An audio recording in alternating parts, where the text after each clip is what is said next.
employers are obliged to put in place administrative arrangements that will allow their staff to go and vote in whatever mechanism that you can put in place.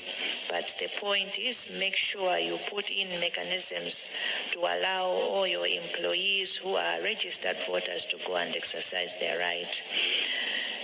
Further reminder, the voting continues until 4 p.m. and where we opened late, we'll extend the time.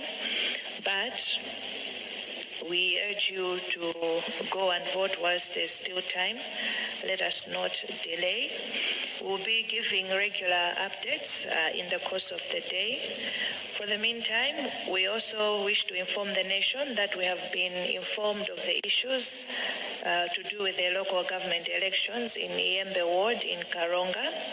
The Commission is investigating and will deliberate on the matter and give a further update during the 1 p.m. update. Meanwhile, the Commission is advising that voting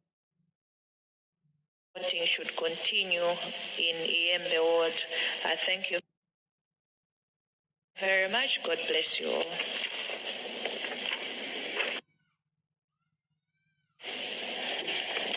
Thank you so much, Honorable Chairperson. With your indulgence, wanted to open up if the members of the press had questions. Should see you raise your hand if you have got a question. Please proceed, identify yourself, the media house, and then put your question. Thank you.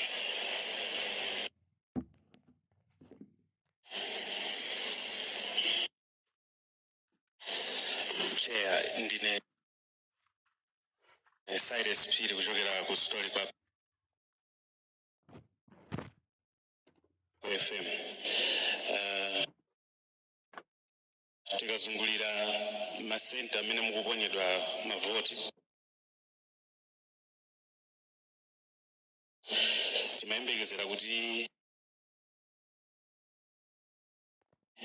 muzikhala mamonitala ambiri kuyembekezera kuti chitsanzo chabe pa chisankho cha president pali anthu 17 amene akuyimira ndiye timati polling station ili yonse ndiye kuti muzikhala anthu mwina 34. Tikapita tumapezabe kuti mamonitala amene wamaoneka ndoche zimene zikupatsani nkhawa kutenga unongotani pa zimenezi.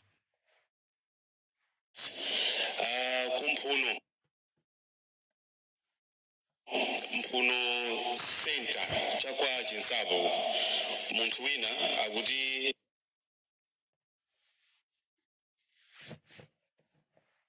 ka certificate kake kakuone